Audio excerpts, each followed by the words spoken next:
Hello दोस्तों, मैं निगम चौहान आप सभी लोगों का स्वागत करता हूं आपके अपने YouTube चैनल द कॉन्सेप्ट में। देखो, हम फ्रैक्शन पढ़ रहे थे और आज इसके जो मिसलिनियस टाइप करने हैं फ्रैक्शन के, और ऐसे क्वेश्चन भी करेंगे जो CGL मेंस या बाकी के एग्जाम्स में आए हुए हैं, वो क्वेश्चन भी याद करने हैं। तो आज के लिए आपका पहला क्वेश्चन ये है कि एक व्यक्ति अपनी आय का 3/20 भाग भोजन पर, कॉमा, शेष का 1/5 भाग शिक्षा पर, कॉमा, शेष का 1/10 भाग परिवहन, कॉमा 1/20 भाग किराया, कॉमा 1/5 भाग मनोरंजन। क्या वो वाला 1/10 भाग परिवहन, कॉमा 1/20 भाग किराया, कॉमा 1/5 भाग मनोरंजन पर खर्च करने के बाद 17,680 रुपए की बचत करता है। तो उसकी आय ज्ञात कीजिए। अभी तक मैंने आपको जो क्वेश्चन कराए थे उसमें एक तो ऐसे इस टाइप के कराए थे कि एक व्यक्ति 1/2 भाग भोजन पर करता है, कॉमा 1/3 भाग शिक्षा पर, कॉमा 1/4 भाग मनोरंजन पर, जिसमें शेष नहीं था। एक क्वेश्चन कराए थे जिसमें शेष था, लेकिन ये जो क्वेश्चन है इसमें शेष भी है और सिंपल वाले भी हैं, तो दोनों तरीके एक साथ लगेंगे। मतलब अब क्वेश्चन ये हो गया कि एक व्यक्ति अपनी आय का 3/20 भाग तो भोजन पर करता है, 3/20 भाग करता है भोजन पर, फिर शेष का 1/5 भाग करता है शिक्षा पर, ठीक है। फिर लिखा है शेष का, फिर बना लो शेष का। अब देखो, अब इसके बाद में कहीं भी शेष नहीं लिखा है। अब इसका मतलब है अगर आपने यहाँ ब्रैकेट लगा लें तो शायद आपको समझ आ जाए एकदम। ये देखो, इसका मतलब है शेष का 1/10 परिवहन, 1/10 परिवहन, कॉमा प्लस 1/20 किराया, कॉमा प्लस 1/5 मनोरंजन। मतलब ये एक साथ है। देखो, शेष केवल यहाँ लिखा है, इनके बीच में अलग अलग नहीं लिखा है, तो इसका मतलब इसके बाद ये एक साथ के खर्चे हैं तीनों। तो इनको अगर हम जोड़ दें तो जोड़ने के बाद कितना आया, 20 एलसीएम आया, तो 10 दूनी 20 प्लस 1 प्लस 5 चौक 20, 4 2 6 और 1 7। इसका मतलब ये क्वेश्चन इस तरह हो गया अब कि एक व्यक्ति अपनी आय का 3/20 भाग भोजन पर, कॉमा शेष का 1/5 भाग शिक्षा पर, कॉमा शेष का 7/20 भाग अन्य पर खर्च करने के बाद इतना बचाता है। समझ आया?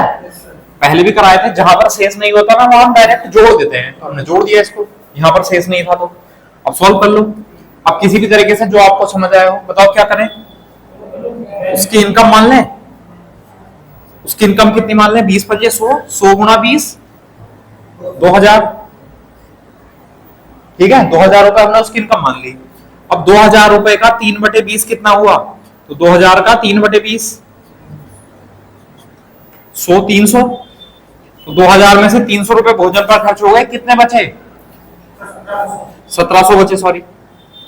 अब 1700 का 1/5 भाग उसने शिक्षा पर खर्च कर लिया, तो 17 को 100 का 1/5 कितना हुआ, 5 या 15 5 चौक 20, 340 रुपए खर्च कर लिए, तो कितने बचे, 400 1360 रुपए बचे।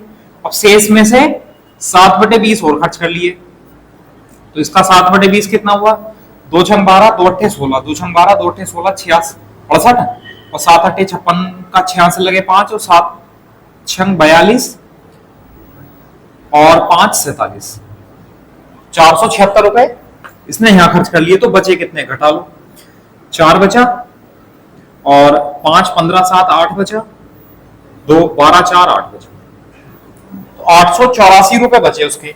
लेकिन हमारे हिसाब से कितना है क्वेश्चन में, 884 यूनिट बराबर कितना होगा, 17,680। देखो 8 दूनी 16, शायद 2 बार भाग हो जाएगा 20 बार, 1 यूनिट बराबर 20 रुपए के बराबर है। अब क्या पूछा है, उसकी इनकम। अब उसकी इनकम कितनी है, 2000, तो 2000 यूनिट बराबर 20 दूनी 40 और 3 0, मतलब 40,000। तो उस व्यक्ति की इनकम कितनी आ जाएगी, 40,000 रुपए उसकी इनकम आ जाएगी। समझ आया?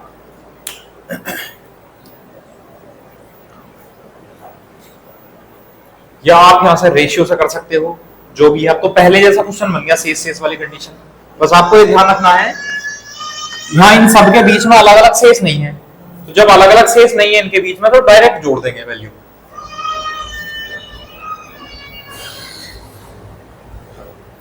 अच्छा, अगर वो कोई और भी खर्चे पूछ ले तब हम क्या करेंगे? ठीक है, तो मैं अभी खर्चे को बता रहा हूं, पहले इसे नोट करो।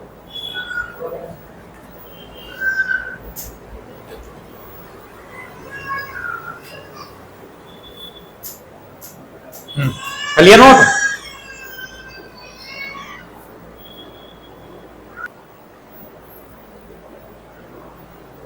चलो हो गया। अब चलो, हमने जिस तरीके से भी आपको निकालनी है वैल्यू आप निकाल सकते हो। इनकम कितनी आ गई उसकी? 40,000। अब हम 40,000 लेके चलते हैं कि उसकी जो इनकम है वो है 40,000। ठीक,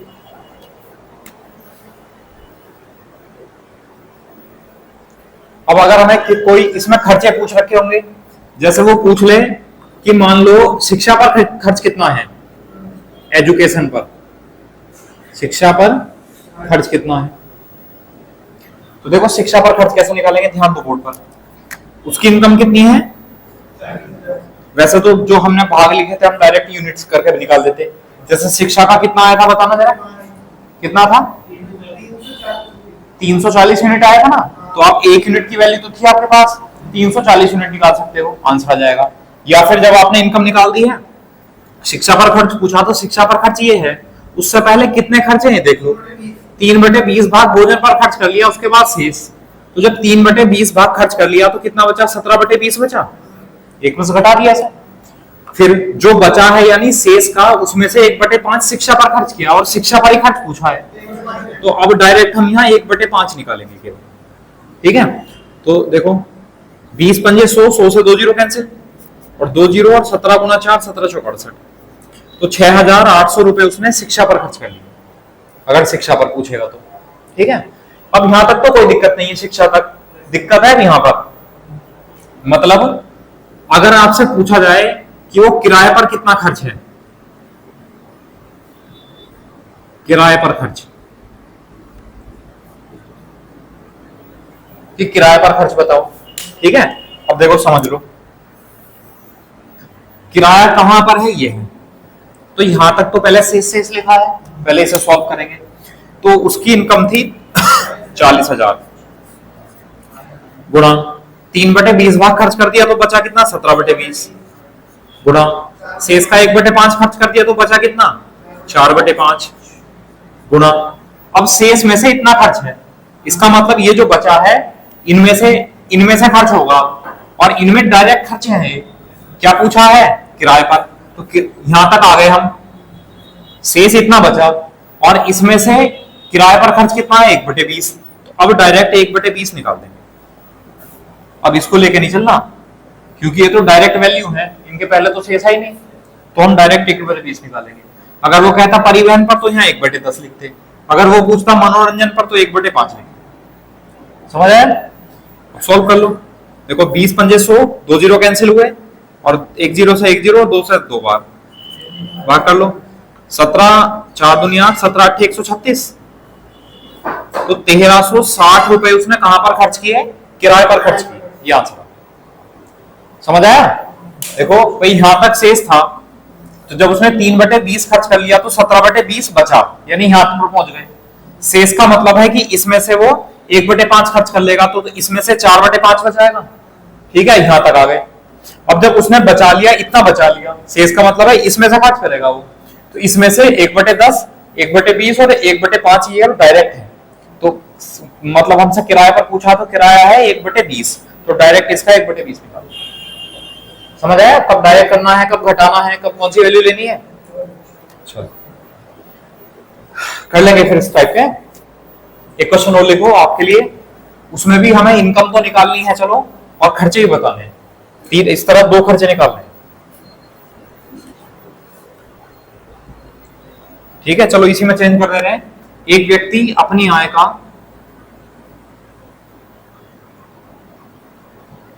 2/3 भाग भोजन पर, शेष का 1/3 भाग शिक्षा पर, शेष का 1/10 भाग, 1/20 भाग, 1/40 भाग। यही खर्चे हैं सेम, पर खर्च करने के बाद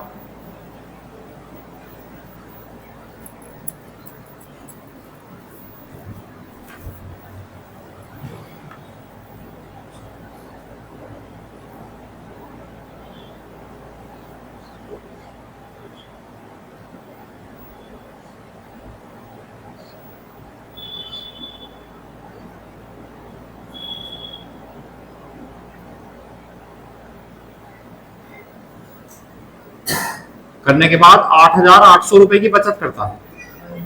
तो उसकी आय ज्ञात करो, और एक तो खर्च बताना है हमें शिक्षा पर, शिक्षा पर खर्च बताना है, ठीक है। और एक और निकाल लो, चलो आपको बताना है इस बार मनोरंजन का खर्च।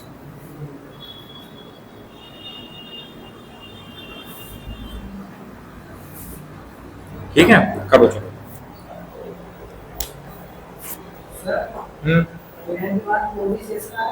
है, देखो लिखा, देखो एक व्यक्ति अपनी आय का 2/3 भाग भोजन पर, कौमा शेष का 1/3 भाग शिक्षा पर, कौमा शेष का 1/10 भाग परिवहन, कौमा 1/20 भाग किराया, कौमा 1/40 भाग मनोरंजन पर खर्च करने के बाद 8,800 रुपए की बचत करता है। तो उसकी आय बताओ, शिक्षा पर खर्च बताओ और मनोरंजन पर खर्च बताओ, ये क्वेश्चन।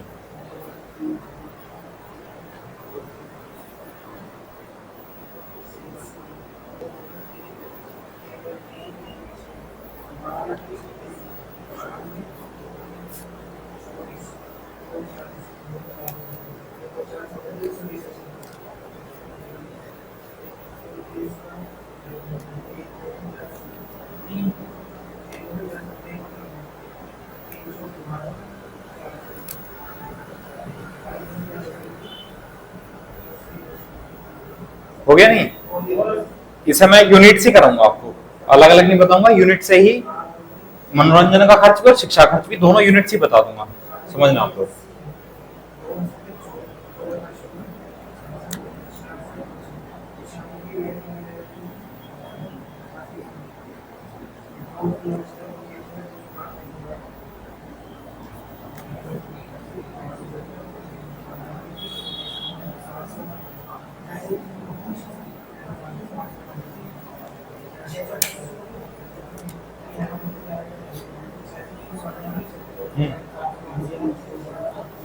चलो समझ लो, मैं बताता हूँ। कर रहे हो? इनकम क्या मानी आप ये बताओ। अच्छा, 48,000 आ गई इनकम। अच्छा, नहीं इनकम मानी क्या थी आपने? अच्छा अच्छा, चलो देखते हैं, ध्यान दो भाई। देखो ये कितना, 3 3 तिया 9, 9 दूनी 18, 1872 और 1 2 3, सबकी नीचे वाले संख्या को गुणा कर ली, तो हमारे हिसाब से 72,000 रुपए इनकम आई। अब इसी को लेके चलेंगे। अब इसमें से 2/3 भाग भोजन पर खर्च कर लिया, इसका 2/3 भाग कितना हुआ भाई? 24 दूनी 48, 48,000 तो उसने खर्च कर लिए भोजन पर, बचा कितना? 24,000। अब इस 24,000 में से उसने 1/3 फिर से खर्च कर लिया, तो 1/3 कितना हुआ? 8,000 खर्च कर लिया, तो बचा कितना? 16,000 बचा। फिर अब उसने कहा जो शेष है, यानी जो बचा है, इसमें से उसने क्या क्या किया? 1/10 तो परिवहन पर खर्च कर लिया। अब देखो ध्यान देंगे थोड़ा सा, इसका 1/10 1600 रुपए परिवहन पर, ठीक है। फिर इसी का यानी शेष का यानी इसी का 1/20 किराए पर, तो इसका 1/20 कितना हुआ? देखो 0 800 रुपए किराया था, और इसी का 1/40, तो इसका 1/40 कितना हुआ? 400। ये कहां पर खर्च किया? मनोरंजन पर। इतना खर्च कर लिया, तो जब इतना खर्च हो गया तो फाइनली बचत कितनी हुई? पहले ही ना सबको जोड़ना पड़ेगा, तो खर्चों को जोड़ेंगे। 48,000 और 8,000 56,000, 56,000 और 2 56 और 2 58,800 रुपए खर्च हो गए। तो इसमें से 58,800 रुपए खर्च हो गए, तो 259,000 59 60 12 13 13,200, तो बचत हुई 13,200 रुपए की, और हमारे हिसाब से कितनी है? 8,800 रुपए की। ठीक है, 11 से 12 बार कैंसिल और 11 से 8 बार कैंसिल, या 4 से 3 बार कैंसिल और 4 से। अब देखो हमसे क्या क्या पूछा है। अगर हमसे पूछी है इनकम, तो इनकम कितने यूनिट है? इनकम है 72,000 यूनिट। तो 72,000 बनाने के लिए 24,000 से गुणा करनी पड़ेगी। तो 24,000 से गुणा करेंगे तो यहां भी करेंगे, तो 24,000 से यहां गुणा करेंगे तो 72,000 यूनिट आ जाएगा, और इधर आ जाएगा 24 दूनी 48,000। तो अगर हमसे इनकम पूछी है तो इनकम आ गई 48,000। बताओ, समझ आया? अब अगर हमसे शिक्षा पर खर्च पूछा है, तो शिक्षा पर खर्च आप डायरेक्टली बता सकते हो कितने यूनिट है। शिक्षा कौन सा है? 1/3। 1/3 यानी हमें 8,000 यूनिट का मान निकालना है। तो 3 यूनिट जो है वो 2 के बराबर है, तो 1 यूनिट कितने के बराबर है? 2/3 के। तो 8,000 यूनिट कितने के बराबर होगा? हाँ, 8,000 गुणा 2/3, मतलब 16,000/3। जो भी रुपए आएंगे ये किस पर खर्च हो गए? शिक्षा पर खर्च हो गए। समझ आया? फिर उसने पूछा मनोरंजन का खर्च, तो मनोरंजन का जो खर्च है वो कितने यूनिट है? 400 यूनिट है। अब 3 यूनिट 2 के बराबर है, 1 यूनिट 2/3 के बराबर है, तो 400 यूनिट कितने के बराबर होगा? 400 गुणा 2/3, मतलब 800/3 रुपए उसने मनोरंजन पर खर्च कर लिए यहां से। बताओ, समझ आया नहीं आया? तो अगर देखो शेष नहीं था तो डायरेक्ट डायरेक्ट कर दिए, शेष होगा तो ऐसा कैसे घटा घटा, है ना? तो एक ही टाइप, एक ही क्वेश्चन में दोनों टाइप हो गए, शेष वाले भी और सिंपल वाले भी। और अगर चलो वैसा करना चाह रहे हो आप, है ना, तो वैसे भी डायरेक्ट मैं खर्चे बता देता हूं। इनकम तो हम ये यूज करेंगे 48,000 रुपए। ठीक है, अभी समझ लो, कर लो चलो इसे जल्दी से।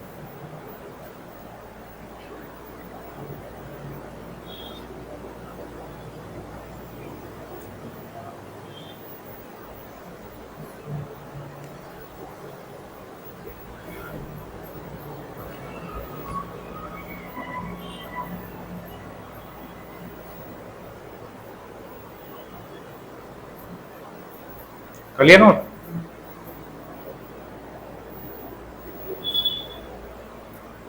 ठीक है, अब देखो, अब जैसा हमारी इनकम आ गई है 48,000 रुपए, तो अगर आप दूसरे तरीके से करना चाह रहे हो तो वैसे समझ लो कि हमारी इनकम है 48,000 रुपए। ये 48,000 रुपए कैसा आएगा? जो भी आपने जिस तरीके से भी निकालना चाह रहे हो इनकम निकाल लो।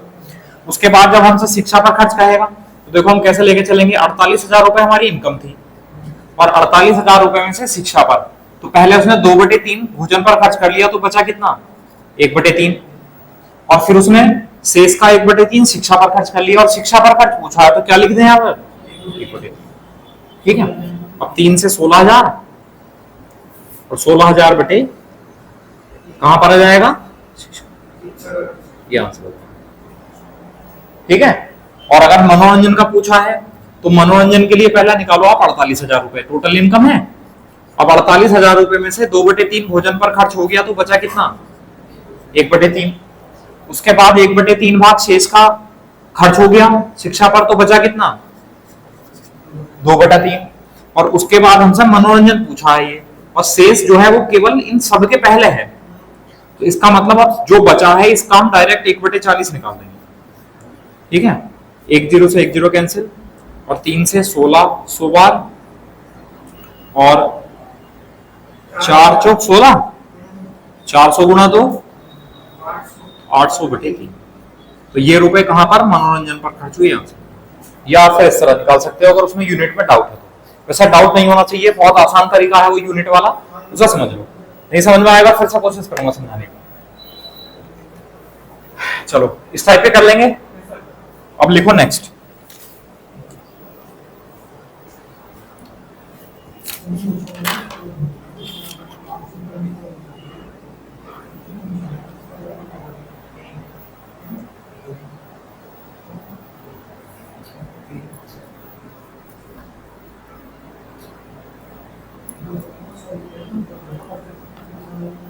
लिखो नेक्स्ट है क्वेश्चन। एक स्कूल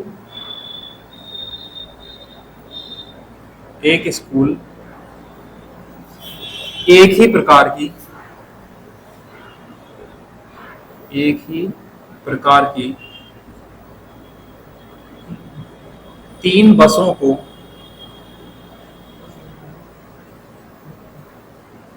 किराए पर लेता है।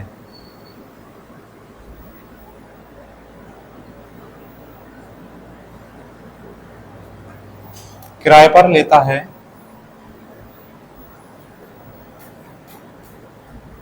तथा 4/5 सीटों को भरता है तथा 4/5 सीटों को भरता है।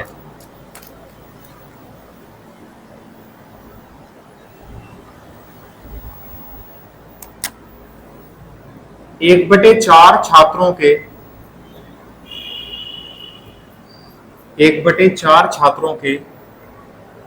चले जाने के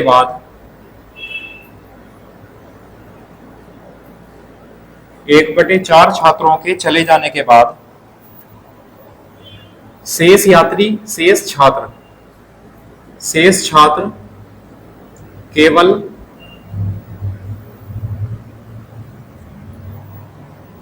दो बसों का उपयोग करते हैं।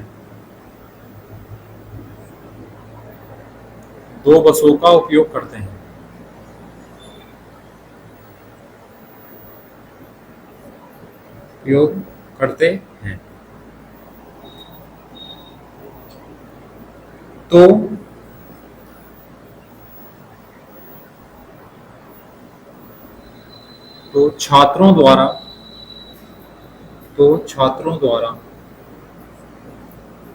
दो बसों का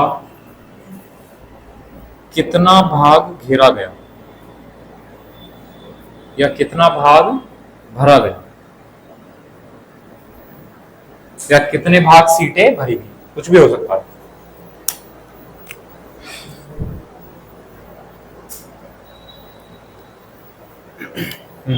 देखो इसमें कहा है एक स्कूल है वो एक ही प्रकार की तीन बसों को किराए पर लेता है। एक ही प्रकार की बसों का मतलब है कि जितनी एक बस में सीट होगी उतनी ही बाकी की दो बसों में भी सीट होगी, ठीक है। और 4/5 सीटों को भरता है। फिर 1/4 छात्र चले गए और उसके बाद जो शेष छात्र बचे वो केवल दो बसों में व्यवस्थित हो जाएंगे, दो बसों में बैठ जाएंगे। तो पूछा है कि जो छात्र बचे हैं वो उन दो बसों को कितनी सीट फिल कर लेंगे, कितना भाग भर लेंगे सीटों का, ठीक है। अब देखो बताओ क्या करना चाहिए, क्या करें बताओ। लैंग्वेज समझ में आ गई क्वेश्चन की। अब मैंने आपको बताया कि अगर वैल्यू फ्रैक्शन में हो तो संख्या मान लो, संख्या मानकर बहुत आसान बन जाता है क्वेश्चन। तो बताओ संख्या क्या मान लें, 20 मान लें। देखो 5 ये और 4 ये, तो 5 चौक। तो हम मान ले रहे हैं कि जो ये तीन बसें हैं इसमें 20-20 सीट हैं।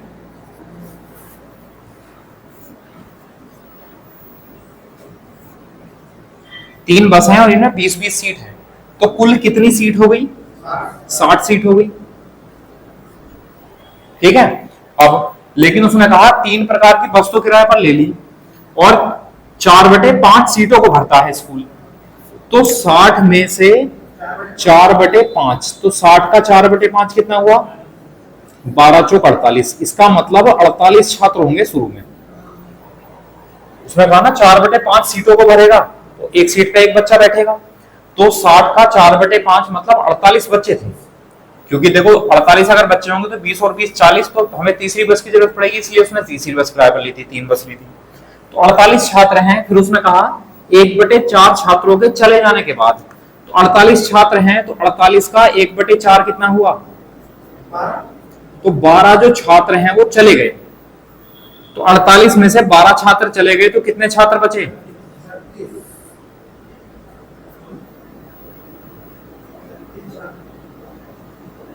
कितने बचे, 36, सॉरी।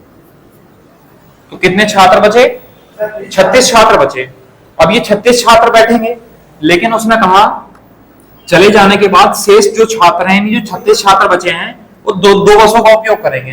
तो ये 2 बस ले ली हमने, इन 2 बसों में बैठेंगे।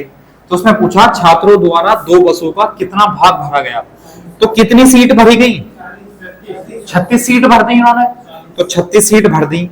और दोनों बसों में कुल कितनी सीट थी? 20 और 20 40। तो 36/40 भाग भर जाएगा सीटों का। तो भाग करो 4 से 9 बार, 4 से 10 बार, कितना? 9/10 भाग। ये आंसर है। तो जो दो बसें बची हैं उनमें जो है छात्र 9/10 भाग सीटों का भर लेंगे, है ना। परसेंटेज में पूछता था क्या करते, यहां पर ये जो भाग है ना इसे डायरेक्ट 100 से गुणा कर दो, तो ये 90% आ जाएगा। बताओ समझ आया नहीं आया? तो ये कोई टाइप नहीं है, है ना। ऐसा नहीं है कि फ्रैक्शन में आएगा और इसी टाइप के क्वेश्चन आएंगे। ये तो लैंग्वेज है, लैंग्वेज किसी भी तरह बदल सकती है, किसी भी तरह का लैंग्वेज का कोई क्वेश्चन बन सकता है। बस आपको क्या करना है, एक एक लाइन पढ़ते चलो, समझते चलो, जो समझ में आया उसे लिखते चलो, वही क्वेश्चन की ट्रिक है, समझ लो, बाकी कुछ नहीं है। बाकी तो सब अपने आप में विजार्ड हैं मैथ के। चलो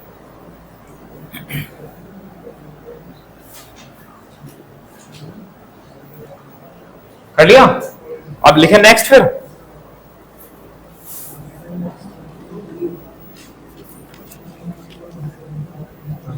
एक क्वेश्चन आता होगा, पहेली में सुना होगा आपने, पहेली में पूछा था कि एक वस्तु है, कुछ वस्तु है एक व्यक्ति के पास, उसने एक को आधी वस्तु दे दी, और जैसे मान लो कि सेब देने हैं कि आधे सेब दे दिए अपने, और उनमें से एक सेब में से आधा और दे दिया। फिर जो दूसरे को दिए उसने, अब जो बच गए सेब उनमें से आधे और एक आधा सेब दूसरे को दे दिया। फिर जो बच गए उनमें से आधे और एक आधा सेब तीसरे को दे दिया, हाँ काट के, ठीक है। तो इस प्रकार लास्ट में बोल देगा इतने सेब थे, तो कुल कितने सेब थे, पूछे आते थे क्वेश्चन। तीतर के पीछे 2 तीतर और तीतर के पीछे 3 तीतर, है ना, वो भी। तो ऐसे क्वेश्चन आए हुए हैं पेपर में। हाँ कांस्टेबल में तो जरूर आएगा।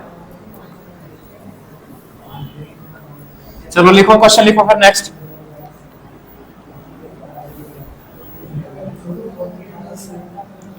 देखो एक व्यक्ति अपने कुल सेब में से, एक व्यक्ति कुल सेब में से आधे तथा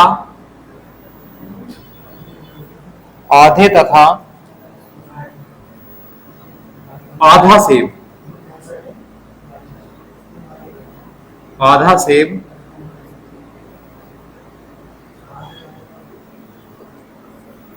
पहले व्यक्ति को देता है, या पहला ग्राहक लिख लो, पहले ग्राहक को देता है।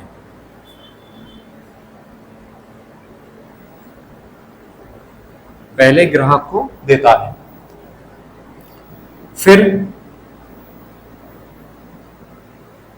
शेष में से आधे तथा आधा सेब, आधे तथा आधा सेब दूसरे ग्राहक को देता है।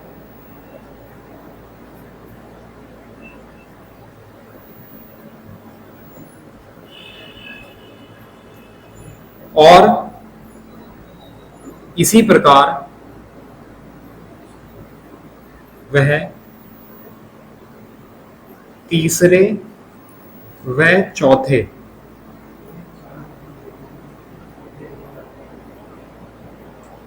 ग्राहक को सेब देता है। ठीक है। यदि अंत में व्यक्ति के पास 15 सेब बचते हैं, 15 सेब बचते हैं, तो प्रारंभ में कितने सेब थे? प्रारंभ में कितने सेब थे?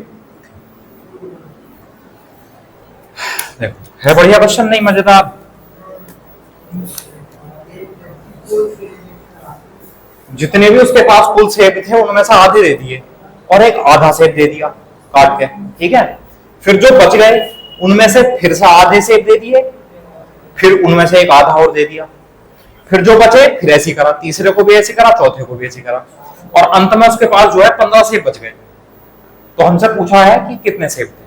अब देखो दो तरीके हैं इसके, एक तो एक्स मानकर, एक तो शुरू से चलो और एक लास्ट से चलो, ठीक है। तो पहले बेसिक वाला तरीका समझ लो एक बार, है ना।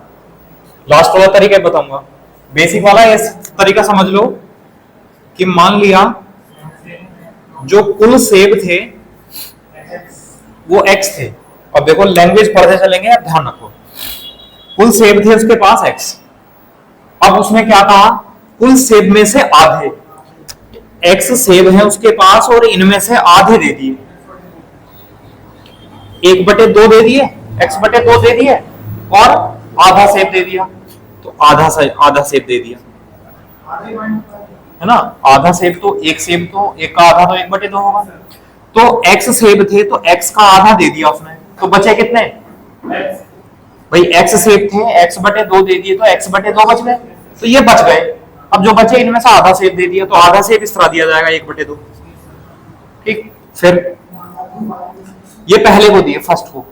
फिर दूसरे को क्या कहा उसने, जो शेष बचे यानी जो बचे हैं इसमें से आधे, इनका आधा कितना हुआ, इतने सेब दूसरे को दे दिए, लेकिन बचे कितने इनके, इनका जब 1/2 दे दिया तो 1/2 बचा, 1/2 बच गया और इसमें से आधा और दे दिया, 1/2 और दे दिया।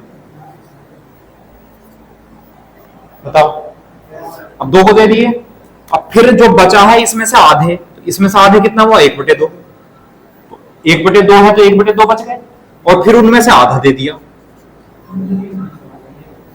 ये तीसरे को दे दिया। अच्छा चौथा और है तो इनका फिर आधा दे दिया तो आधा बचा, फिर आधा सेब दे दिया और अंत में जो है वो 15 सेब बचे, तो बराबर 15।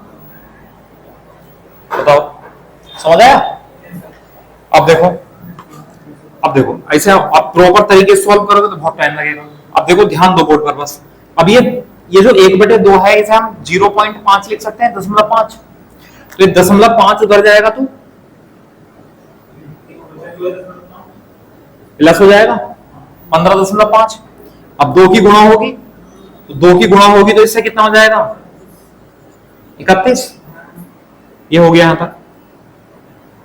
अब जब ये ब्रैकेट खुलेगी तो ये माइनस का 1/2 उधर जाएगा, प्लस हो जाएगा, तो 31.5 से हो जाएंगे। फिर इस 2 की गुणा होगी, 31 दूनी 62 और 1 63, ये भी खत्म हो गया। फिर ये 1/2 0.5 उधर जाएगा, जुड़ जाएगा, तो 63.5 आएंगे, ठीक।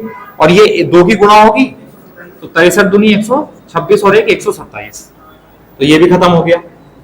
फिर ये 1/2 माइनस होगा, प्लस होगा सॉरी, तो 127.5 हो जाएंगे और 2 से गुणा करेंगे तो 127 दूनी 254 और 1 255, तो फाइनली x का मान आ जाएगा 255 और ये आंसर आ जाएगा। यानी उस व्यक्ति के पास कितने सेब थे, 255 सेब थे। इक्वेशन बनाना तो चलो आसान था, और उतना ही आसान, जितना आसान इक्वेशन बनाना था इतना ही आसान उसको सॉल्व करना भी था। समझ गए हैं? क्या हुआ, हल्का था? चलो कर सकते हो डायरेक्टली, बहुत आसान पड़ेगा। क्वेश्चन में अगर लास्ट की तरफ से सोच के चलोगे तब देखो कितना आसान पड़ेगा। ये कुछ भी कैलकुलेशन करने की जरूरत नहीं पड़ेगी। हाँ बिल्कुल सही है, बिल्कुल सही है, कर सकते हो। तो ये सवाल ऐसे ही तो होता है, अगर आप इसमें जो है अपने दिमाग से सोचोगे ज्यादा तो ये बिना कैलकुलेशन के हो जाएंगे, कम कैलकुलेशन हो जाएंगे। और अगर सोचना नहीं है, दिमाग नहीं लगाना, तो चुपचाप एक्स मानो और करते चले जाओ, इक्वेशन हो जाएंगे। लेकिन ऐसा नहीं होंगे। ठीक है, कर लिया, हटा दूं ये? चलो अब देखो, अब जैसे 4 लोग थे, पहला, दूसरा, तीसरा और चौथा, ये 4 ग्राहक हैं। अब 4 ग्राहक में किस तरह बांटने हैं, अब उसके पास जो ग्राहक को बांटने के बाद कितने सेब बच गए? 15 सेब बच गए ना। ठीक है। अब एक बात बताओ, जब इसने चौथे ग्राहक को दिए होंगे, एक तो आधा सेब दिया होगा और उससे पहले आधे। अब एक बात बताओ, जब उसने उसके पास 15 शेष बच गए, 15 में से आधा इसने दिया था इसे, तो आधे के बाद अभी कितने थे इसके पास? 15.5, सॉरी 15.5। तो 15.5 थे, जब आधा देगा तभी तो बचेंगे। और क्योंकि जो इसके पास थे पहले वो दुगने, मतलब इसके दुगने ही तो हुए होंगे। मतलब ऐसा समझ लो कि जब अपने सेबों का आधा दे दिया, आधा बचा। ठीक है, इसका मतलब 15.5 इसने इसे दे दिए होंगे, तो गुणा 15 दूनी 30 और 1 21। इसका मतलब इस चौथे वाले को देने के बाद 31 सेब बच गए होंगे।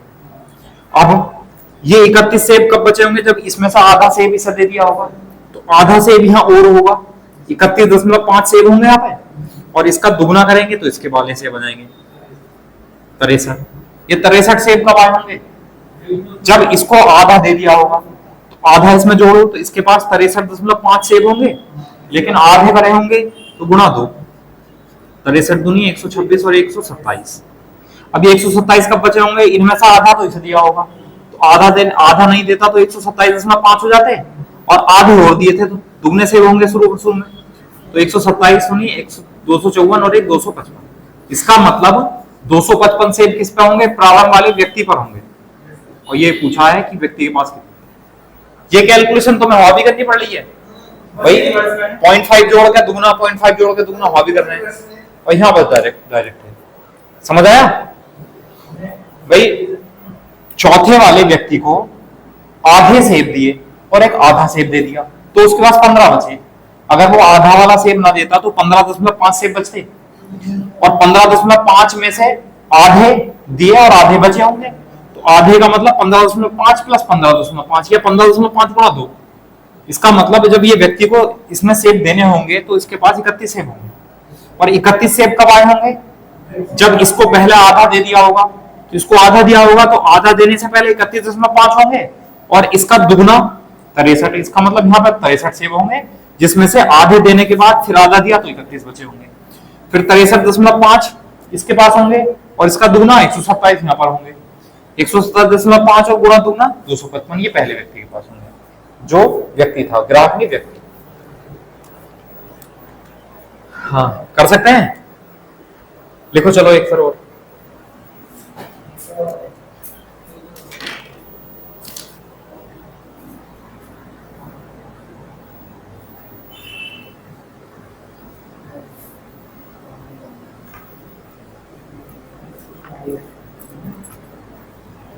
लिखो देखो, एक ट्रेन यात्रियों से भरकर चली।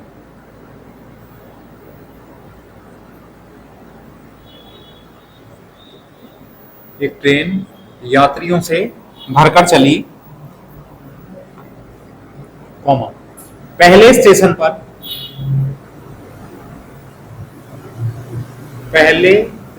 पर 1/3 यात्री उतर गए।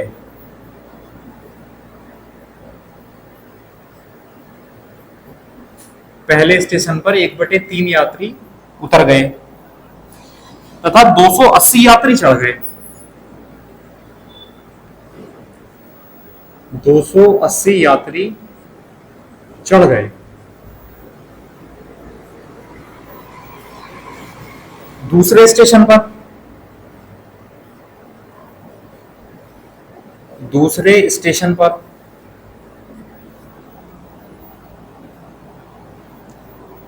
शेष यात्रियों में से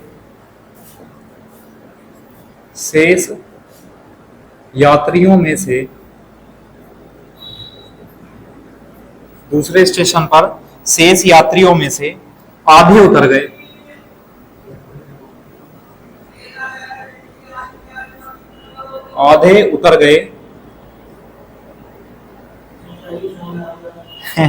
तथा 12 चढ़ गए।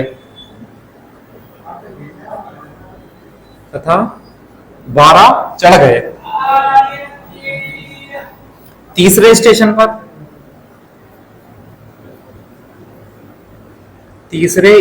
पर ये सवाल तो लंबे लंबे लगते हैं लेकिन करने में इतने लंबे नहीं होंगे, समझ में आएंगे। तो तीसरे स्टेशन पर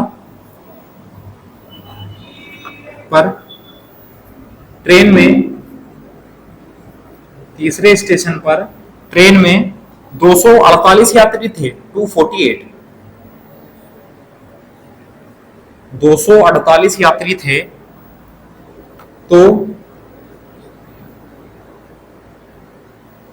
तो प्रारंभ में ट्रेन में कितने यात्री थे?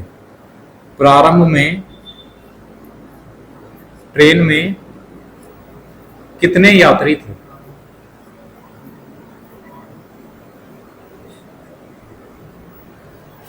प्रारंभ में ट्रेन में कितने यात्री थे? करो चलो,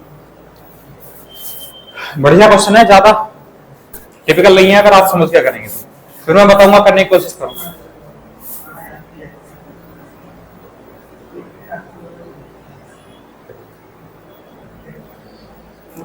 देखो चलो, उसने कहा एक ट्रेन में यात्री, पहले तो शुरू से देख लो, एक ट्रेन जो है यात्रियों से भरकर चली। मान लो यात्री थे उसमें एक्स यात्री थे। फिर क्या हुआ, पहले स्टेशन पर 1/3 यात्री उतर गए। जब 1/3 यात्री उतर गए तो ट्रेन में कितने यात्री बचे? भाई एक्स माने यात्री हमने एक्स, और 1/3 यात्री उतर गए। तो 1/3 का मतलब है कि एक यात्री का 1/3 भाग नहीं उतरा, यात्रियों का 1/3 है ना। मतलब अगर 3 यात्री होंगे तो 3 का 1/3 यानी एक यात्री चला गया। तो 1/3 यात्री चले गए तो 2/3 यात्री बचे, उतर गए, तथा 280 चढ़ गए। तो 280 चढ़ गए तो प्लस 280, ठीक है। तो पहले स्टेशन पर अब ट्रेन में इतने यात्री हो गए। फिर दूसरे स्टेशन की बात आती है, तो शेष यात्रियों में से ये जो यात्री हैं अब इनमें से आधे उतर गए। तो जब इनमें से आधे उतर गए तो इनमें से आधे बचे होंगे, ठीक है। फिर तथा 12 चढ़ गए। तो अगर 12 जोड़ देंगे तो दूसरे स्टेशन पर अब इतने यात्री हो गए। फिर तीसरे स्टेशन पर ट्रेन में 248 यात्री थे। अब ये ट्रेन दूसरे स्टेशन से तीसरे स्टेशन पर गई और वहां देखा तो 248 यात्री थे, तो बराबर 248। अब ये 12 उधर जाएगा तो माइनस होगा, तो कितना हो जाएगा? 236, और 2 की गुणा होगी तो कितना हो जाएगा? 472। इसकी वैल्यू 472 आ गई। अब ये 280 माइनस होगा इसमें से, तो 192। अब ये 192 कौन से हैं? 2x/3 वाले हैं, 2x/3 वाले, ठीक। तो 2 से भाग करो, 2 9 18, 2 6 12 और 3 गुणा 96। तो 3 6 18, 3 9 27 और 1 28। एक्स कौन से यात्री थे? एक्स शुरू में जब भरकर चली थी वो ट्रेन। तो ट्रेन में कितने यात्री थे? 288 यात्री थे। बताओ, समझ आया नहीं आया? अब देखो, अगर विदाउट एक्स करना है तो क्वेश्चन में लास्ट की तरफ से लेके चलेंगे, सबसे लास्ट में। चलो करो पहले से।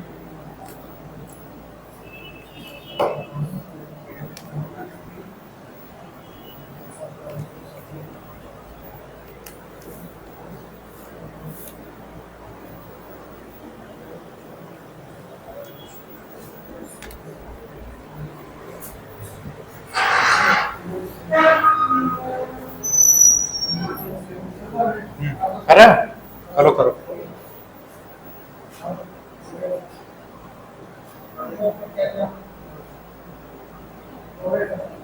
ठीक है। अब देखो, अगर आपको डायरेक्ट करना है तो देखो, डायरेक्ट में हमें क्या करना है कि जो पहला स्टेशन था, फिर दूसरा स्टेशन और फिर तीसरा स्टेशन। तो जो तीसरा स्टेशन पर था, तीसरे स्टेशन में कितने यात्री थे? तीसरे स्टेशन पर 248 यात्री थे, 248, ठीक है। फिर उसने कहा, अब अगर हम दूसरे स्टेशन की बात करें तो दूसरे स्टेशन पर शेष यात्री जितने भी होंगे, सॉरी, तो जो दूसरे स्टेशन पर शेष यात्रियों में से आधे उतर गए और 12 चढ़े थे। इसका मतलब दूसरे स्टेशन में इनमें से 12 यात्री कम होंगे, इनमें से 12 यात्री कम होंगे, तो 236 यात्री होंगे। लेकिन 236 यात्री कब होंगे? जब आधे उतर गए थे तो 236 मतलब आधे उतर गए तो दूसरे स्टेशन पर आधे बचे होंगे, इसका मतलब 236 तो बच गए थे, क्योंकि 236 बचे होंगे तभी तो 12 जो 12 चढ़ने के बाद 248 हुए होंगे, तो 236 बच गए। लेकिन उसमें कहा था आधे उतर गए थे, तो 236 बच गए, यानी आधे उतर गए थे तो आधे आधे जो है बैठे हुए होंगे, तो 236 बैठे हुए हैं तो 236 ही पहले होंगे, उतरे होंगे, तो 472 या दुगना कर सकते हो डायरेक्ट आप। तो दूसरे स्टेशन पर 472 थे ट्रेन में।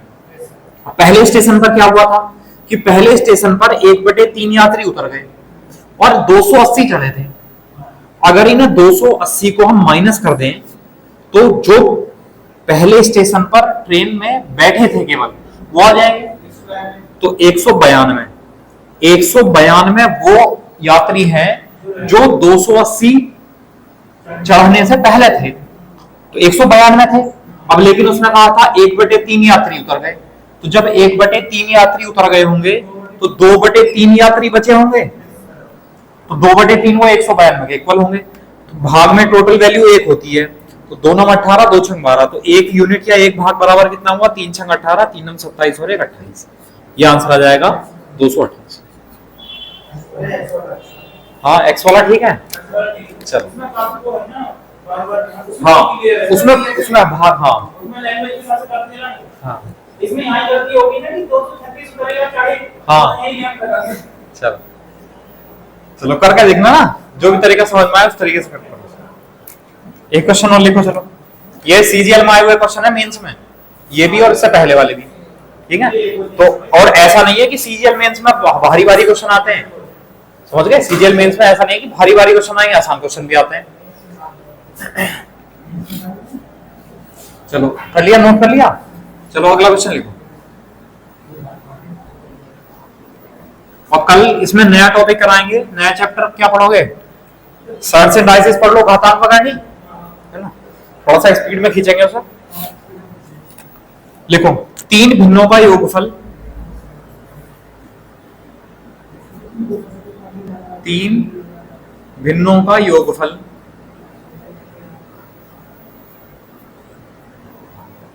3 भिन्नों का योगफल 2 सही 11/24 है। 2 सही 11/24 है। सबसे बड़ी भिन्न को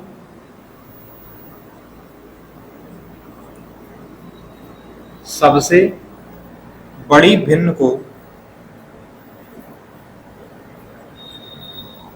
सबसे बड़ी भिन्न को सबसे छोटी भिन्न से भाग करने पर सबसे छोटी भिन्न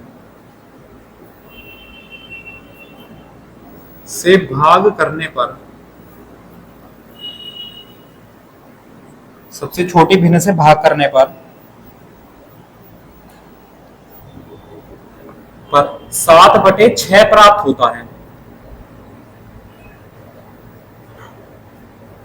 7/6 प्राप्त होता है जो मध्य भिन्न से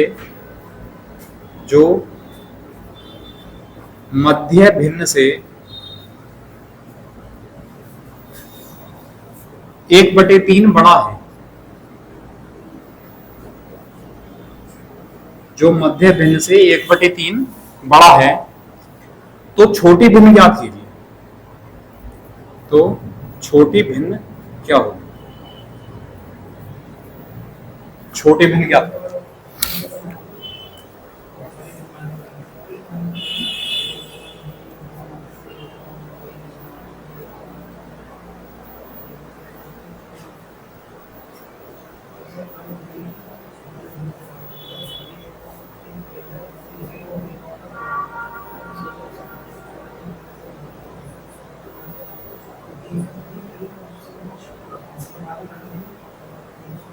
देख लिया।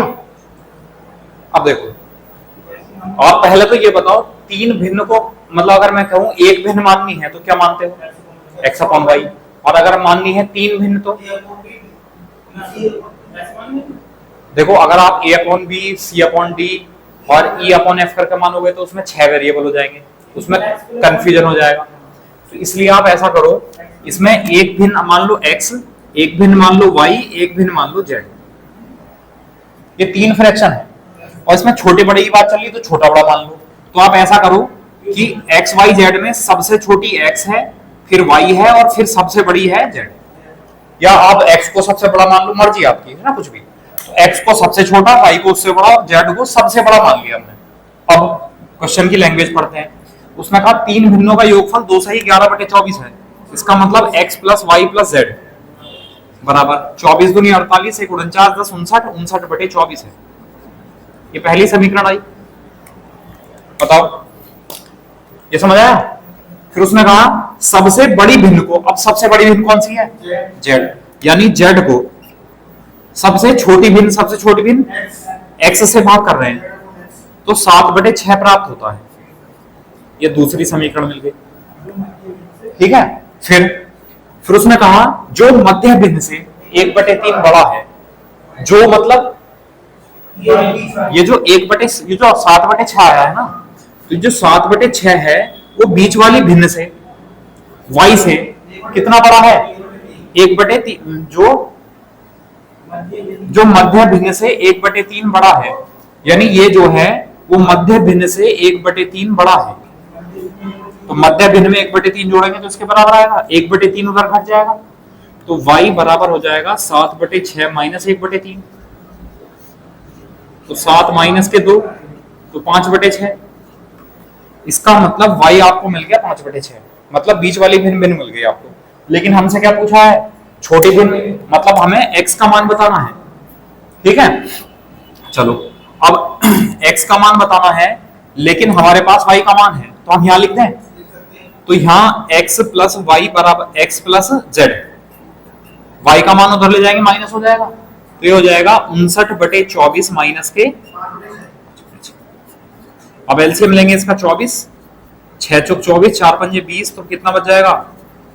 39/59। ये किसका मान आ जाएगा? x प्लस जेड का मान आ जाएगा। बताओ, ठीक है। अब देखो अगर आप इसको भी x अपॉन जेड और x प्लस जेड से करोगे तो थोड़ा सा टाइम लगेगा। तो आप ऐसा करो, आप इस वाली इक्वेशन जो दूसरी इक्वेशन थी, इसमें z को तो मान लो 7 के अनुपात में और x को मान लो 6 के अनुपात में। तो अगर मैं इन दोनों को जोड़ूं तो 7 और 6 13 यूनिट, तो 13 यूनिट आएगा। और जबकि इन दोनों का टोटल कितना है? 39/24। तो 1 यूनिट बराबर 13 थी 39 और 3 अट्ठे 1 यूनिट बराबर आया 1/8 के। और हमसे क्या पूछा? छोटी भिन्न कौन सी है? x, और x कितने यूनिट है? 6, तो 6 यूनिट बराबर 6/8, मतलब 2 तिया 6 और 2 चौक 8, तो छोटी भिन्न आ जाएगी 3/4। ये आंसर है। बताओ समझ आया नहीं? देखने में बहुत ज्यादा टिपिकल लग रहा है कि पता नहीं क्या क्या इसमें आ गया, लेकिन स्टेप बाय स्टेप समझते चलो बस। देखो उसने कहा तीन भिन्नों का योगफल इतना है, तो हमने भिन्न x, y और z मान ली, और सबसे छोटी, बीच वाली और सबसे बड़े की बात कर रहा है, तो x को सबसे छोटा मान लिया, y को उससे बड़ा और z को उससे बड़ा। ये वाला जो निशान है ना, जिसकी तरफ मुंह खुला है वो नंबर बड़ा होगा। तो सबसे बड़ा नंबर ये, फिर उससे छोटा, फिर उससे छोटा। तो सबसे छोटा नंबर x, बीच की संख्या, बीच का भिन्न y और सबसे बड़ी भिन्न z। तो x plus y plus z बराबर, इसको सॉल्व कर दिया, 24 दूनी 48 प्लस 11 यानी 59/24। फिर कहा सबसे बड़ी भिन्न को, तो यानी z को सबसे छोटी भिन्न से यानी x से भाग करने पर, तो z को x से भाग करेंगे तो मिलता है 7/6। फिर कहा जो मध्य भिन्न से, यानी जो ये जो 7/6 है वो मध्य भिन्न से 1/3 बड़ा है, तो मध्य भिन्न में 1/3 जोड़ेंगे तो तब आएगा 7/6। तो 1/3 करने का घटा दिया तो y बराबर आया 5/6। तो y का मान हमने 5/6 यहाँ रखा, तो हमें x प्लस जेड का मान मिला, और 59/24 में से y घटा लो, y मतलब 5/6, तो ये आया x प्लस जेड बराबर 39/24। तो हमने क्या किया, हम ऐसा भी कर सकते थे कि z बराबर x को इधर ले जाएं, तो z बराबर कितना हो जाएगा 7x/6। अभी चलो उस तरीके से बताता हूँ, पहले एक बार इसे समझ लो कि हमने x को मान लिया 6 के अनुपात में, z को मान लिया 7 के अनुपात में, तो x प्लस जेड कितना हुआ, 7 प्लस 6 13, तो हमारे हिसाब से x प्लस जेड हुआ 13 यूनिट, जबकि x प्लस जेड कितना है 39/24, तो 13 यूनिट बराबर 39/24, 13 थी 39 और 3 अट्ठे 24, तो 1 यूनिट आया 1/8। हमसे पूछा है छोटी भिन्न है x, और x कितने यूनिट है 6 यूनिट, तो 1 यूनिट 1/8 के बराबर है, तो 6 यूनिट 6/8 के बराबर है। 2 से 3 बार, 2 से 4 बार, तो छोटी भिन्न कितनी आई 3/2। ठीक है। अभी अगर आप ऐसा नहीं करना चाह रहे हो यूनिट से, तो देखो यहां समझ लो थोड़ा सा, आप x की जगह, सॉरी z की जगह क्या लिख सकते हो, देखो z की जगह 7x/6 यहां लिख लो, x प्लस z की जगह 7x/6 बराबर 39/24, या भाग कर लो, 3 से 13 बार, 3 से 8 बार, तो 13/8। अब देखो 6x और 7x कितना हो जाएगा, 13x/6 बराबर 13/8। 13 से 13 कैंसिल, 2 चौक 8 और 2 तिया 6, तो यहां से x का मान कितना आ जाएगा, 3 ऊपर जाएगा और 4 नीचे है। ठीक है। तो आप अगर यूनिट से रेशियो बनाकर नहीं कर रहे हो, तो फिर आप ऐसा करना पड़ेगा आपको, ये बॉक्स में लगे। ठीक है। और यूनिट से कर रहे हो तो फिर इस तरह कर लेना, हो जाएंगे।